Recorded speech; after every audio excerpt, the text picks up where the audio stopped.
This is WWE superstar Drew McIntyre, and you're listening to the WWE Podcast. The champ is the one that everybody wants, me. Becky Lynch is going to WrestleMania. Claymore! Austin 316 says I just whipped your ass. This is my iron. You're going to acknowledge me. All right, time to hear from you guys.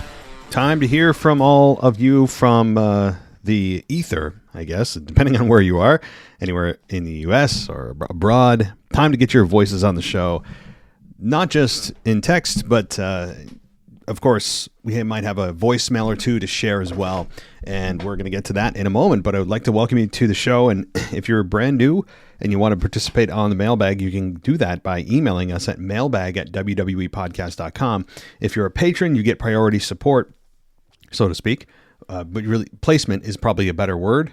You can get your email read right at the beginning of the show, and that's what we're going to do right now. And let's start with Dino. And he says, "What's up, WWE Podcast World?" Now, before we get into it, let me send a prayer, as I've either had COVID or the flu since the weekend, so I feel terrible. And, once I end up with the flu, that's it. It's that season to batten down the hatches and wrap up warm when you head out. I'm not looking forward to that. I've been sick once so far since fall began, and I have two kids here. Anybody with kids can attest to the fact that they are just walking petri dishes. And so we have a long winter ahead of us. There's just no way around it. I was sick for about 3.5 months straight last year, and I'm not even kidding. It was back to back to back to back. I think I had COVID. I probably had the flu. I didn't get myself tested. I just went through it. I mean, even if you get tested, what the hell's the difference? They don't have a cure, So there's no pill you can take. Oh, you have COVID. Here's the cure. Oh, you have the flu. Here's the cure. Just you know what to do, right? Just rest. Rest, drink water, whatever. So, yeah, I'm not looking forward to it. All right. Now, my first 4 points about the Mr. McMahon documentary on Netflix. And it's a little controversial to say the least. So if you want to skip over these 4 points entirely, that's cool. Well, no, I don't. But an After Dark episode, as you said, about this may not be a bad idea. And so let's go. All right. So, by the way, if anybody hasn't seen the documentary, I'm one of them, but I'm willing to take spoilers. I'm okay. I've seen snippets. Now is a warning. If you don't want to hear about it, right now may not be the best time to listen, but I'd encourage you to. All right. So tiny spoiler alert. So let's go. So we have the first 4 points, as you said. One thing I learned, the first one from the Mr. McMahon documentary on Netflix that came out of the blue, which I did not expect, was to learn about Pat Patterson being a pedophile. Now, of course, that's not official or anything, and he's never been convicted, but he was accused by the Ring Boys during the 1980s, and Tony Atlas even said during one of his interviews that Pat just, quote, grabbed his pecker in the locker room. Now, if it was if it was capable, or he was capable of doing that to an adult, it would be easier to do it to a child. Bottom line is, if I had a child, would I trust Pat Patterson to look after them? The answer is hell no. Yeah, obviously unsubstantiated claims. Yeah, we all know, he came out as a gay wrestler or whatever, and maybe there are stories that come out just to smear him. I mean, we'll never know. Accusations carry a lot of weight, but Pat obviously is not here anymore, and they're just accusations. I don't know if they're true. I don't know if they're false, so it's hard to really pick on one side or the other without just relying on people's hearsay. Another thing I learned from the documentary was a storyline about Vince impregnating Stephanie. I had no idea it was a storyline that was even pitched in the first place. I found it deeply disturbing, if I'm being honest. Yeah, I did see that part. That's making its rounds on the internet, and Stephanie said, yeah, I just can't do that, because then what do I do? She said that, am I going to pretend to be in love with my father on television? She said that's just gross. And she said that, once she turned that down, Vince then proposed Shane being the one who impregnated her. And obviously that never came to pass either. So Vince at one point had a bit of a sick, twisted, bit of an incest-driven storyline idea that never came to pass, thank God. But that's horrible. It's horrible. In the documentary, you see a lot of the old footage from the Attitude Era. And as Triple H put it on the show, I look back at some of the things they did and wonder how the hell they got away with it. It was great TV in a way, though, especially for those between the ages of 18 to 34. And another thing I noticed is they actually showed old footage of The Rock speaking at a Republican National Convention. That was a surprise because, if anything, I thought The Rock would have been a Democrat. Well, I don't know when that was. It must have been several years ago because The Rock in 2020 did endorse Joe Biden and then rescinded that just a number of months ago. I think The Rock, to be quite honest with you, truly has a lot of conservative Republican beliefs, but I think outwardly he knows, given Hollywood is so far to the left, that for his own preservation as a star, he needs to pretend outwardly that he's a Democrat, if that makes sense.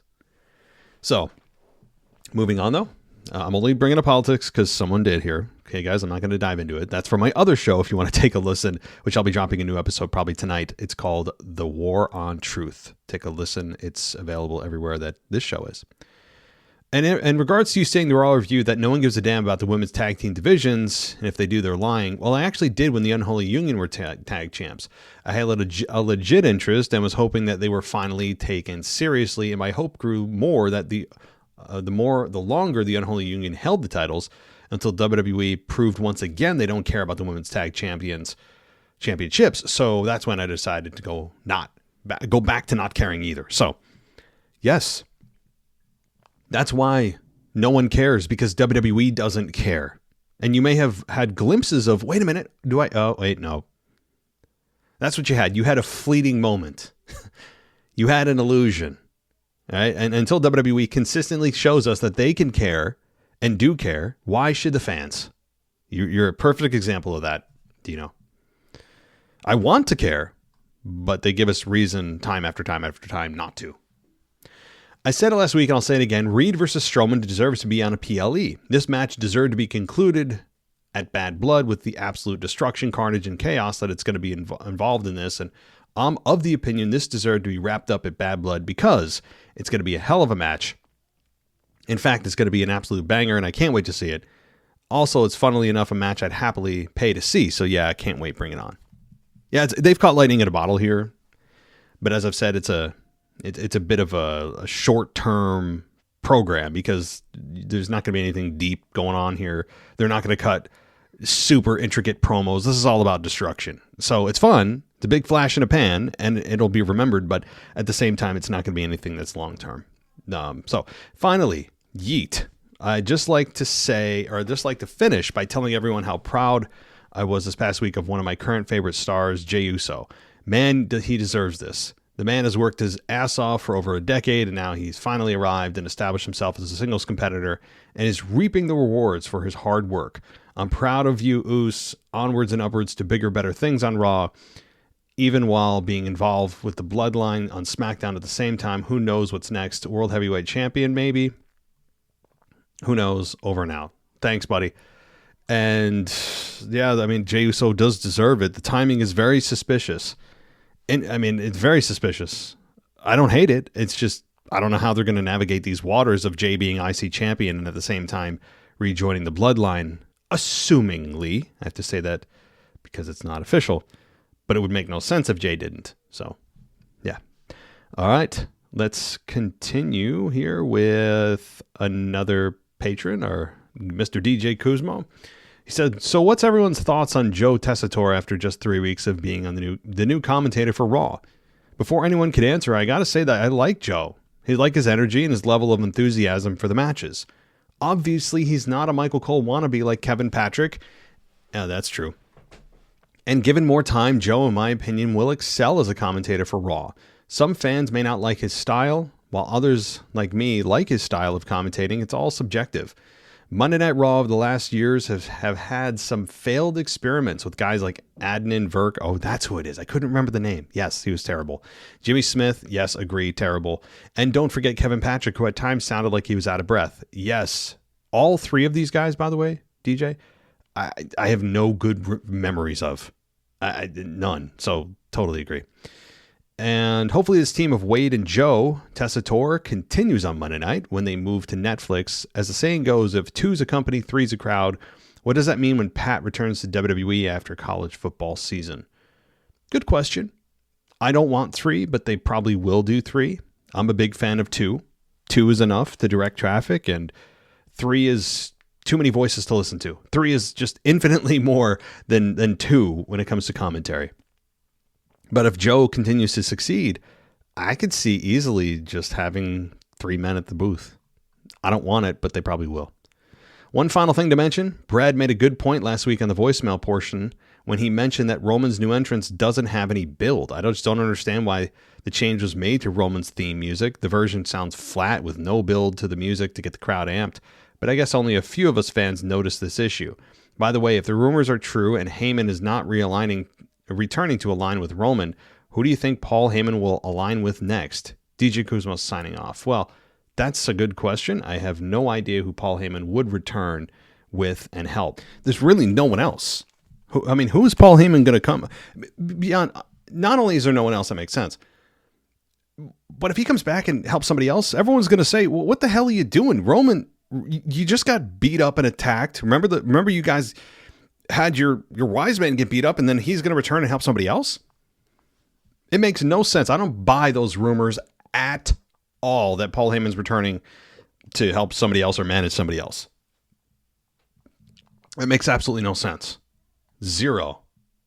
You know what would actually be fun, as a quick thought, if somehow the Bloodline still overpowers the OG Bloodline, they're getting beat down week after week after the reunion, all that. Paul Heyman makes a call. Paul Heyman says, I've got a friend. Or for weeks, you don't know who he's talking to. And the Bloodline continues to get beat down. Roman continues to get beat down. And then we have one, maybe at a PLE, Paul Heyman make good on who he's been talking to the last month or so. And Brock Lesnar's music hits. And he helps out Roman Reigns as a favor to Paul Heyman. I know it sounds far-fetched. We all look at Brock Lesnar as returning to face Gunther at some point, which would be a lot of fun. But that's how I look at it in my mind, is Paul Heyman bringing in Brock Lesnar on a temporary basis. He wouldn't join the Bloodline. He would be there in assist to. I don't know. It's probably not going to happen, but that's how I do it. The answer, though, is no. Paul Heyman is not going to be returning to help anyone else. 0 chance, I think. Makes no sense. None. So, all right.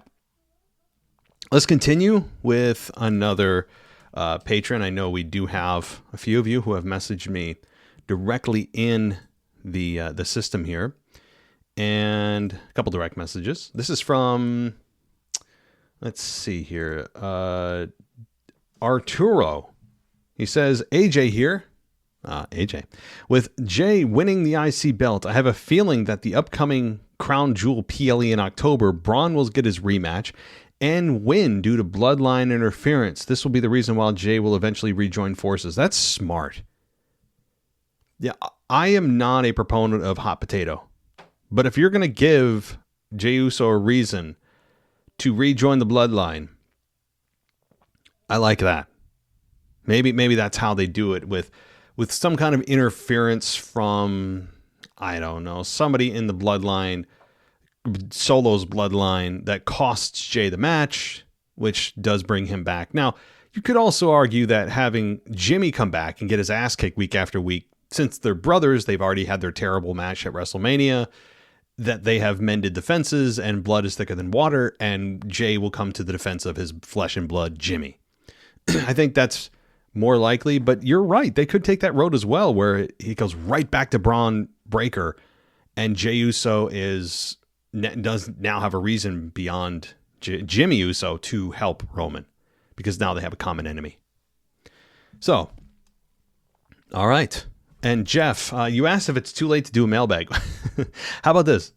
Kinda. Well, I will say, send in your message no matter what, because I record these now on a Friday, but if I miss it, it can be put on a Sunday or put on the next mailbag. So you don't ever have to worry about, is it too late to send it in? Just send them in. I'll get to them. You know what I mean? So just no matter what time of the day, or week, or day it is, send them in. I'll get to them at some point, either Friday, Sunday, or the final or the following mailbag. Okay. Let's continue and go to Robert. He says, I think Bronson Reed and Braun Strowman will realize that both of them seem to be indestructible. This will give them an opportunity to enter the tag team title chase and make the tag team title more interesting. They're two mid-carders that are presented as unstoppable and indestructible. Who can beat them? I don't know, just a guess. It's possible. Possible, Robert. There's no doubt about it. People want to see these two, though, destroy each other before anything like that happens. And also, they've been trying to position Bronson Reed as a singles star. Putting them together in a tag team will be fun, and they'd be dominant. But is that good for the long-term future of what they're trying to do with Bronson Reed? I don't know. This isn't a stupid answer or assumption. I think that's actually kind of a smart one to reinvigorate the tag team division. But we all know, just like with the women's, they don't ever really care as much about the tag team division as they do with the singles. That's just the way it is and will forever be. So they have glimpses and periods where they prop up the tag team division, and then it gets promptly knocked back down to the second or third in command of what they care about. So I think it's possible, but not probable. Okay. Let's go to the next email. And Anthony C says, I'm writing in regards to the vacant NXT podcast position. All right. Well, Anthony, I really appreciate it. Let's keep you on reserve. And the reason I said that is not because our NXT host isn't great, and Jay, you do a great job. It's because we may have other shows that, we may bring on board. So, Anthony, if you have other things that you want to do, that's not specific to just an NXT review, because we currently have that filled, then I'm all ears. Anthony, send me an email. I see it. I'm reading yours now. You gave me your number. Cool. But send me ideas if you have some for potential new shows that we can provide on the feed here. All right. And that goes for, let's see here. Let's see Howard P. All right. Howard, same deal. I know, longtime listener, I appreciate it. You're also interested in the NXT deal. Since we do have it filled, as I said, everyone, this really goes for everybody that didn't get the position. If you still want to contribute in some way, then I would say send me ideas and sample shows that you want to be able to maybe contribute to this network. If you have an idea of a show type or when you'd like to release it, that kind of thing, topics, deep dives, co-hosts, whatever, please send me those ideas and maybe we can talk about it. All right. I just request that please, everybody who is interested in contributing to the show when it comes to new kinds of shows, new episodes every week, would be quality mics. All right. Please. I know a lot of you do, and I appreciate that. And quality mic, because the audio quality is all we've got. We don't have video here yet. So, okay. So cool. All right. That's it for the emails. So let's dive into the voicemails quick and see what we got. Hello, WWE Podcast World. This is DJ Kuzmo back at it again on your Mailbag show. Record you live on a Wednesday morning, and you know what time it is. It's time to say his name and he appears. I believe in Joe Hendry. I believe in Joe Hendry. That's right, folks. Joe Hendry is his name as I take it to my 11th episode of the Joe Hendry Report. But I must mention that this Sunday, that's right, this Sunday, September 29th, it's House of Glory Wrestling presents Believe in the Glory. I will be in attendance to see my idol, Joe Hendry, live as he goes up against Joey Janela. Joey Janela was formerly of AEW. This should be a very incredible matchup of the Battle of the Joes of Joe Hendry versus Joey Janela. And let's see what happens. Maybe I might get a photo with Joe Hendry. Maybe I might get an autograph. But just to be in attendance to see Joe Hendry and to say, we believe, we believe, we believe. This will be so awesome. So all roads lead to the NYC Arena this coming Sunday, September 29th. House of Glory Wrestling presents Believe in the Glory. Also on that card, it will be Zilla for Two. That's right, the son of Umaga will be in the main event for this show. So this is going to be a lot of surprises. Definitely I'm going to see Zilla for 2. Definitely I'm going to see Joe Hendry. If you're in New York City, maybe we can meet up. But hey, this should be an incredible show because I get to see Joe Hendry live. Now, let's get to what took place this past Thursday on TNA Pro Wrestling as they were still in San Antonio, Texas after the pay-per-view event Victory Road that they had last week. Joe Hendry comes to a standing ovation as he is going to focus now on the TNA World Heavyweight Championship. But all of a sudden, as he is talking about his goal to become a TNA World Heavyweight Champion, here comes Frankie Kazarian. That's right, the so-called king of TNA, as he comes in to interrupt Joe Hendry, talks about how he's sick and tired of Joe Hendry, talks about how the crowd always says his name and everything that he just absolutely despises about Joe Hendry, and he also says that how he needs his championship opportunity, not Joe Hendry. But then here comes the champion, the TNA World Heavyweight Champion, Nick Nemeth. You know, for those that remember him as Dolph Ziggler. He is currently the champion as we get the commissioner. Here comes Santino Marella as he comes in to interrupt all three guys, as now we're going to have for this coming Thursday on TNA Pro Wrestling, Frankie Kazarian versus Joe Hendry. The winner of this match will be able to face Nick Nemeth for the TNA World Heavyweight Championship down at Bound for Glory, which will be happening on October 26th in Detroit, Michigan.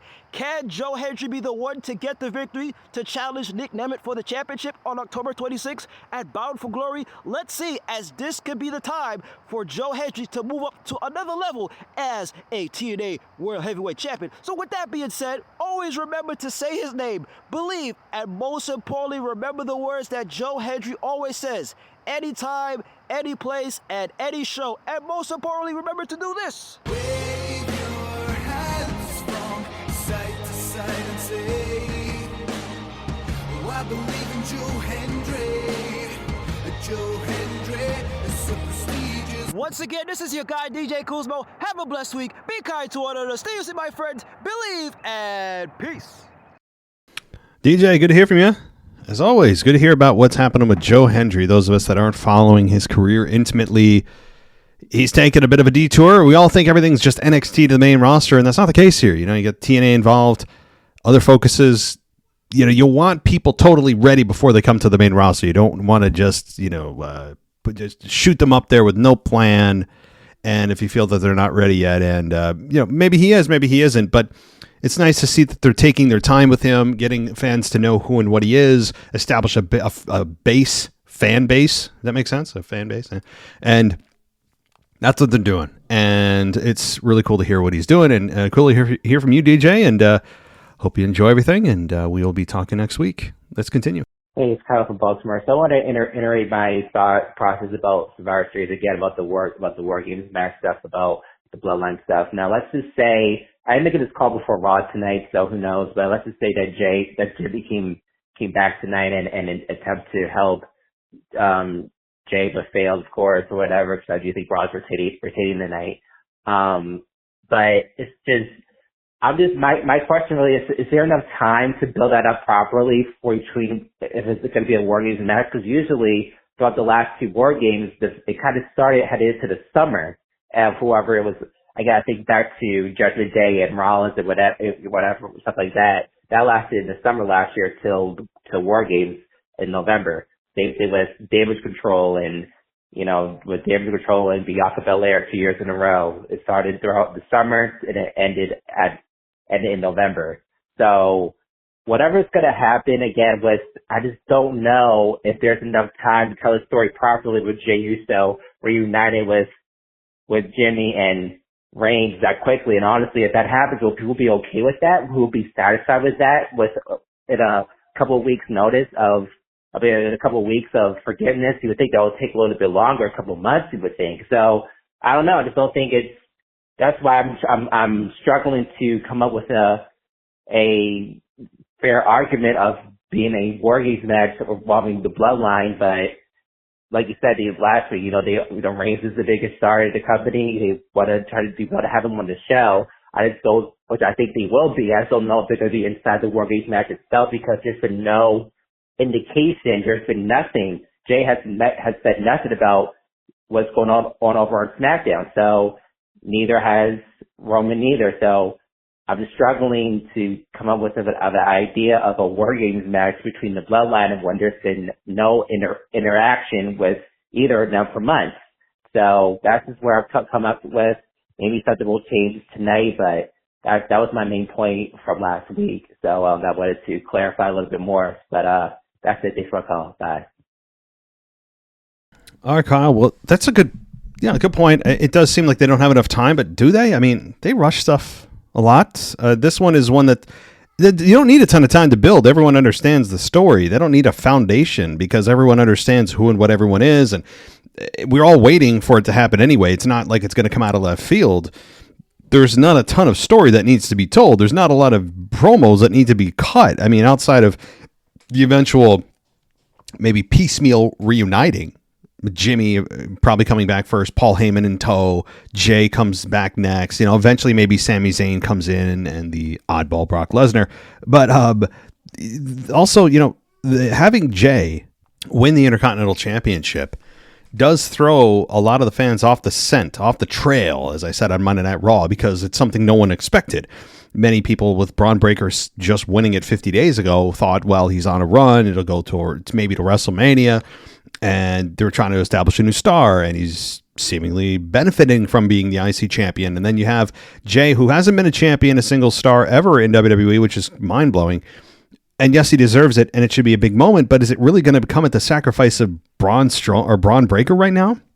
Is it really going to come at the sacrifice of how do we interweave this with the Bloodline reuniting now, and he's on Raw and they're on SmackDown and he's IC champ, and how do we do this? And I mean, there's a lot of weirdness, but maybe it's as simple as a one-off match where Jay's only involved for 1 month, from post if there's a crown jewel in October till the reuniting of the match, and then the result of it, whatever it is, Jay goes back to Raw and does his thing with the IC belt. So it's really only a temporary hiatus, a short one, for the Intercontinental Championship, and having it kind of not be the focus of his run. But that's kind of how I'm looking at it right now. All right, let's get to the next voicemail. Alex, the French guy here, your current European champion. I wanted to talk about the recently released Vince McMahon series on Netflix. Spoiler alert, if you didn't see, I won't spoil that much, but if you don't want to hear about it, just pass this audio. Don't listen to it. So now I'm going to spoil a little bit. So if you don't, like the Netflix series, I just finished it. It was, I would say, average, maybe above average. I expected some insight to be better because most of the thing that they are actually saying we already know as wrestling fans. I was expecting to have exclusive news, exclusive insights, more interviews. We see Dave Meltzer, Bruce Pritchard, I think, but not that much of people. Also, if you plan on watching this series, if you're a wrestling fan, but just like me, just like maybe most of us on the show, just watch the 2 last episodes. The rest is really like historical on how Vince McMahon built WWF and WWE, but not that interesting in my opinion.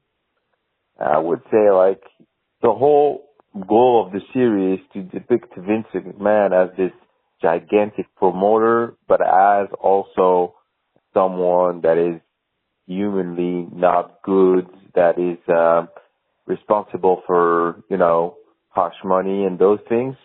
What I think about it is it's honestly for the series not super deep. That's my problem.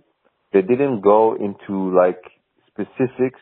They didn't went into exclusive stuff, which they could have made. They could have, like most of the information already done. We already know about it. So I would advise if you want to see, if you don't know that much about Vince McMahon and WWE, you can watch it. But outside of that, just watch the 2 last episodes of the series. And yeah, my opinion in general, I don't know. I don't really know. Well, Vince McMahon is surely the controversial figure, but one thing for sure is that he's maybe the most important character in WWE history, and that's a fact. That's undeniable. Yeah, maybe a little bit more next week on my opinion, but I'm maybe a little bit wrong. Bye, guys. Okay, Alex, good to hear from you. Thanks for calling in. The Vince McMahon documentary, again, I have not seen it in its entirety. What I will say is this. This is not the one and only documentary that's ever going to be done by Vince. Or about Vince, I should say.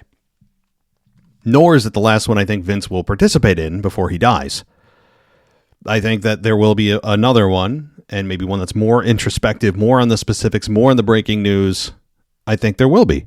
Vince put a statement out on Twitter before this even came out, or X, and essentially disagreed with a lot of how they portrayed him, and they just selectively cut things that he said, and it made him out to be a monster in some cases. And it's, we don't have the full uncut footage, so we don't know how they framed Vince in this versus how he actually was portrayed in the uncut film. Maybe we would think of him differently. But some of the things that we did see, because that's all we can judge on, is him saying that Mark Calloway, The Undertaker, again, sorry guys, spoiler, okay, you've been warned again. At WrestleMania 30, when he faced Brock Lesnar with the streak being broken, that we saw happen, shocking moment, as we all know, that he doesn't see where or how The Undertaker was concussed. Mark Calloway, The Undertaker, does say he was concussed, but Vince chalks it up to him being psychologically shocked by the fact that he is going to have to lose this match. And that's why he doesn't remember. That's why he had to go to the hospital, which is a whole bunch of nonsense. A concussion doesn't always have to be a super dramatic spear type of thing, that you see sometimes in the NFL. It can happen suddenly, quickly, and under the radar. It's not a lot of times, not a very dramatic event. It happens quickly, and it doesn't have to happen, again, as I said, in a dramatic fashion, which is, I think, what happened with the Undertaker match. You can see it in his eyes. He's concussed. I'm not a CTE expert. I'm not a doctor, but I have two eyes and a brain, and I can tell when somebody is not there. Undertaker wasn't there. You think the Undertaker went to the hospital because he was in psychological shock? He collapsed backstage after the match because he's in psychological shock? A guy that's been through absolutely everything in the wrestling industry, and this one thing of losing a match puts him in some kind of a comatose state. If that's what Vince truly believes, he's a dumbass, or he's lying, or both.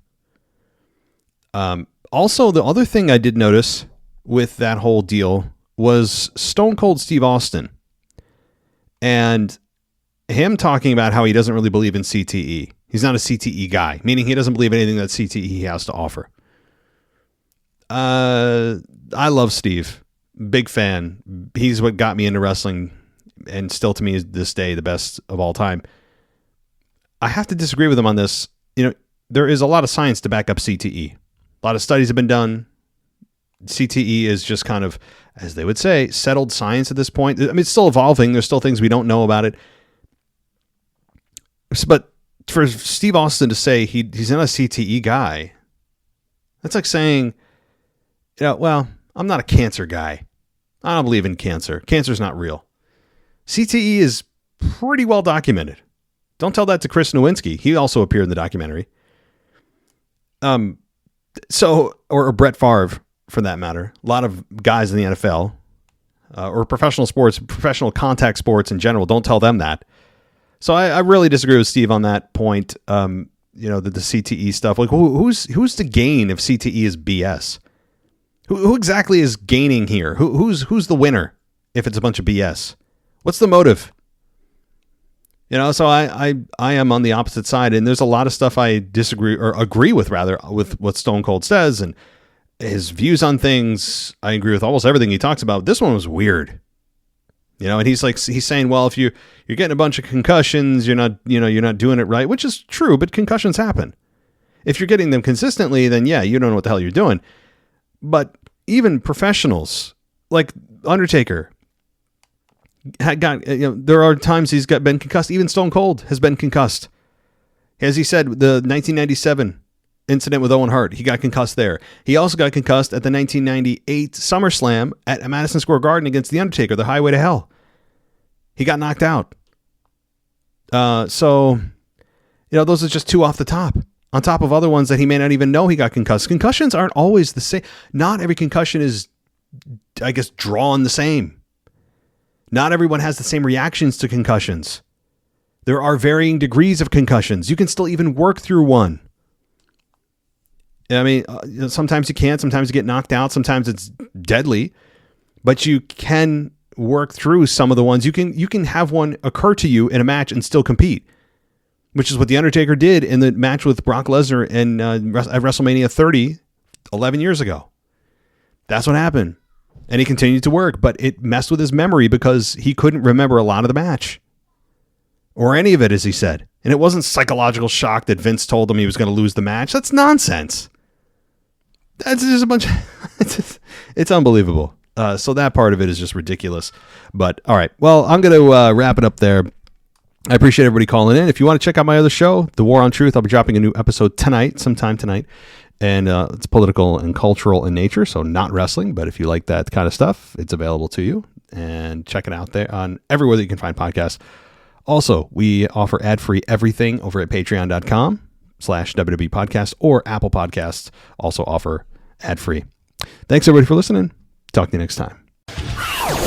Thanks for listening to the WWE Podcast. Don't forget to subscribe on your favorite podcast app so you don't miss a show, or head to WWEpodcast.com.